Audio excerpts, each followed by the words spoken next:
You shook their hand 4 seconds ago. They said their name, clear as day, right to your face, and it's already gone. Vanished. Like it was never there. So now you're standing there nodding, smiling, calling them man, buddy, you, running a frantic little background search for a word your brain apparently deleted the instant it arrived. Here's the thing nobody tells you. You're not rude. You're not bad with people. And no, you're not getting old. What's actually happening inside your head when a name disappears is one of the strangest, most fascinating glitches in the entire human memory system. And the people who do it the most, they almost always share one surprising thing. It's not a flaw. In fact, it might be the opposite. By the end of this, you're going to understand your own mind better than almost anyone you know, and you'll never feel embarrassed about a blank face again. We're going to do this in 4 parts. First, exactly why names slip out of your head the second you hear them. Then the surprising thing it reveals about how your brain is built. Then a few genuinely weird quirks of name memory that'll make you go, wait, that's why? And finally, the simple fixes that actually make names stick. Plus the honest answer to the question in the back of your mind, is this normal or should I be worried? Stick around to part 2, because that's where this flips from an embarrassing habit into something kind of impressive. Start with the question that actually matters. Why does the name vanish when everything else stays? You remember their face. You remember the jacket. You might even remember the exact joke they told. But the name? Gone before they finished saying it. Here's why. To your brain, a name is completely arbitrary. When you learn that something is hot, the word hooks straight into an experience. Heat, pain, danger. It connects to something real. But the name Michael tells your brain absolutely nothing about Michael. No meaning, no feeling, no usefulness, just a random sound floating in empty space. Psychologists have a perfect little demonstration of this. It's called the Baker-Baker paradox. They show people a photo of a man. They tell one group his last name is Baker. They tell the other group he works as a baker. Same exact word. But days later, the group that heard the job remembers it far more often than the group that heard the name. Why? Because a baker pulls up a whole web. Bread, ovens, the little white hat, the smell of a bakery at 6 in the morning. The name Baker connects to nothing. It just sits there, and your brain does not hold on to things that connect to nothing. So before we even get to your habits, understand this. The deck was stacked against that name from the start. But names are meaningless is only half the story. Because here's the second problem, and it's about timing. Think about what your brain is actually doing the moment you meet someone. You're reading their face, scanning their body language, deciding on some animal level whether they're safe, taking in the room, and quietly managing your own performance, what to say, where to put your hands, whether you look weird.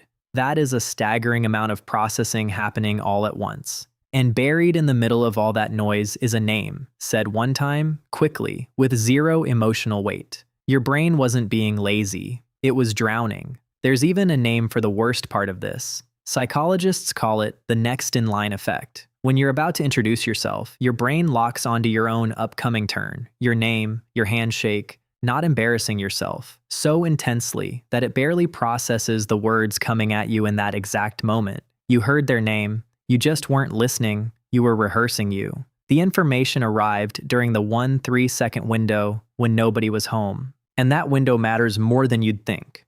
Because there's a gap between hearing something and actually keeping it. A new piece of information doesn't go straight into memory. It sits in a kind of mental holding cell first, and to get transferred into real storage, it needs a short stretch of focused, undivided attention. Not much, but it needs some. The problem is, in a normal introduction, you get maybe 3 seconds before something rips your attention away. They keep talking. Someone new walks up. You start planning your reply. And in that little gap, before your brain has done a single useful thing with it, the name quietly evaporates. It was never really yours.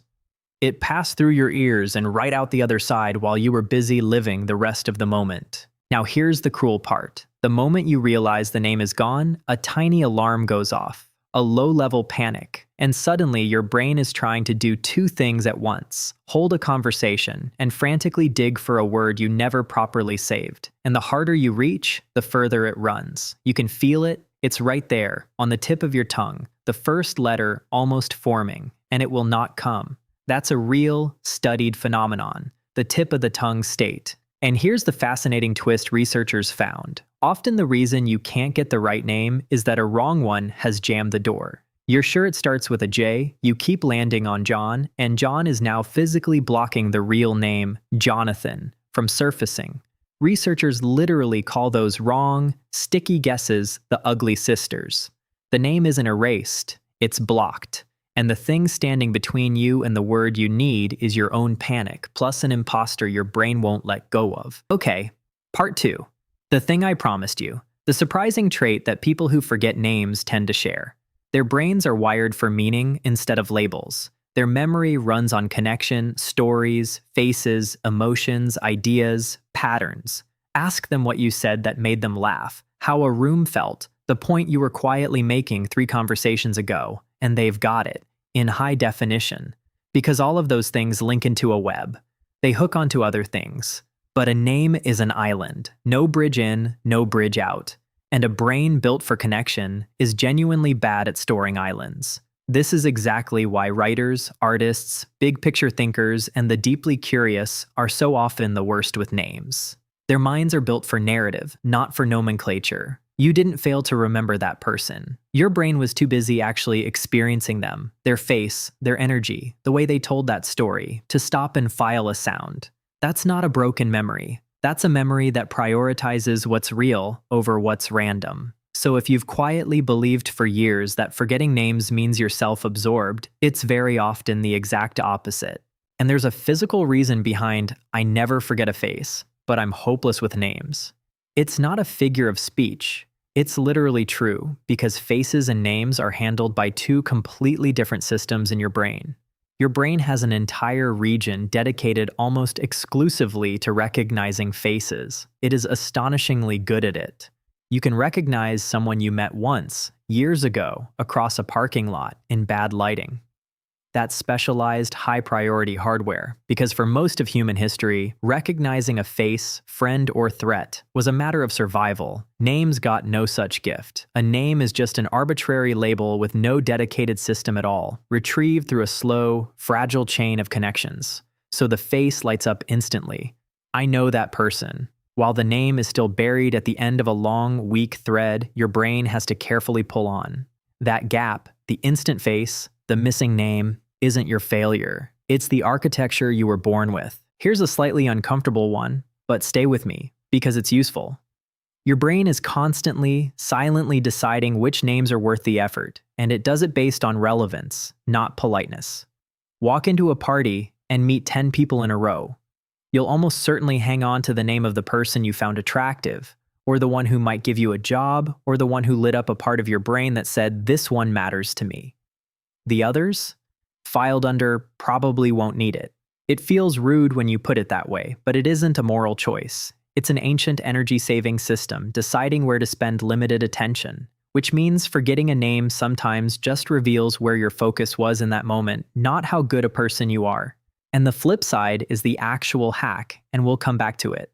The second you make someone genuinely matter to you, even for one deliberate moment, their name suddenly has somewhere to live. Now for the quirks, the stuff that makes name memory genuinely strange. Here's one you've definitely lived. You run into someone at the grocery store, you know them, you talk to them every week, and your mind is a total blank. Then you get to your car and it hits you. That's Dave.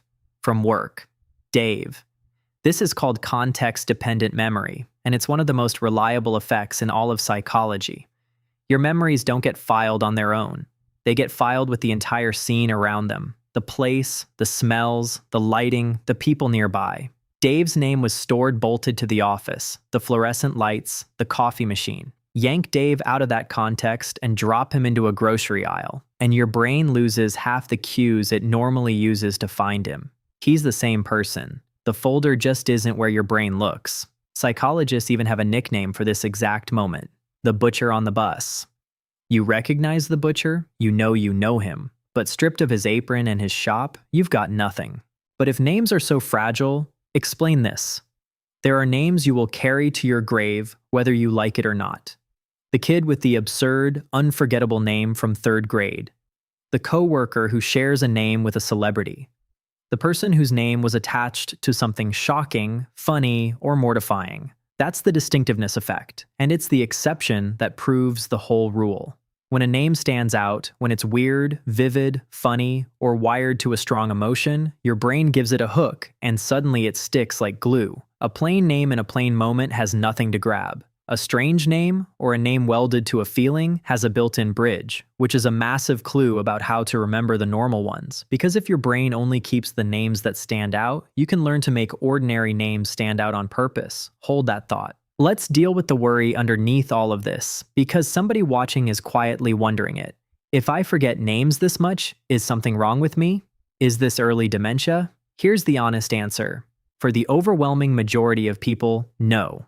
Proper names are simply the most fragile thing in your entire memory, the first to wobble and the easiest to drop, precisely because of everything we've covered. They're arbitrary, isolated, and hang from a single weak thread.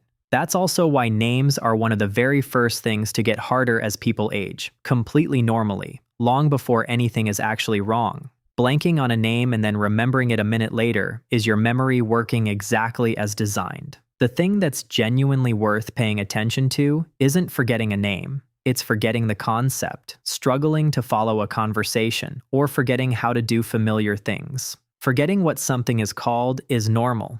Forgetting what it is different. For nearly everyone watching this, you're not broken. You're just running standard human software. Because here's what actually causes the harm, and it isn't the blank itself. It's the spiral that follows. You start dodging the person's name entirely. You avoid introducing them to someone so the gap doesn't get exposed. You quietly steer away from them at the party. You decide you're a bad friend, a self-centered person, someone who just doesn't care enough. None of that is true. It's a whole story you built on top of one small, completely normal glitch, and the shame does far more damage than the forgetting ever did. So let's kill the shame and just fix the mechanism. The fix is not try harder in the moment. Trying harder just feeds the panic. The fix is to give that lonely little island a bridge, and it takes about 3 seconds. 1. Repeat the name out loud the instant you hear it. Nice to meet you, Sarah. That one move forces the name through your attention instead of past it, and closes that 3-second window we talked about. 2. Use it again in your very next sentence. So Sarah, how do you know the host? Now you've handled the name twice in 10 seconds, and your brain starts treating it as something it'll actually need. 3. Build a quick picture and tie it to meaning. Sarah, standing by the sea. Make it vivid, even ridiculous. The dumber the image, the better it sticks. Because now that arbitrary sound is welded to something your brain actually wants to keep. That's the exact trick memory champions use to memorize 100 names in minutes. They're not gifted, they're just building bridges on purpose. And if the name's already gone, just ask. Warmly, simply, remind me your name? Almost nobody is offended, because almost everybody has been exactly where you are, standing there, smiling like a hostage, praying nobody calls on them. So the next time a name disappears on you 4 seconds after you heard it, don't apologize to yourself for it. It doesn't mean you didn't care. It doesn't mean something's wrong with you. It means your brain was too busy taking in the actual human in front of you to stop and save a label. The people who forget names are usually the ones paying the closest attention to everything that actually matters. The face, the feeling, the moment. And honestly, out of everything your mind could hold on to, that's not a bad thing to be wired for. If this explains something you've been quietly embarrassed about for years, do me a favor and subscribe.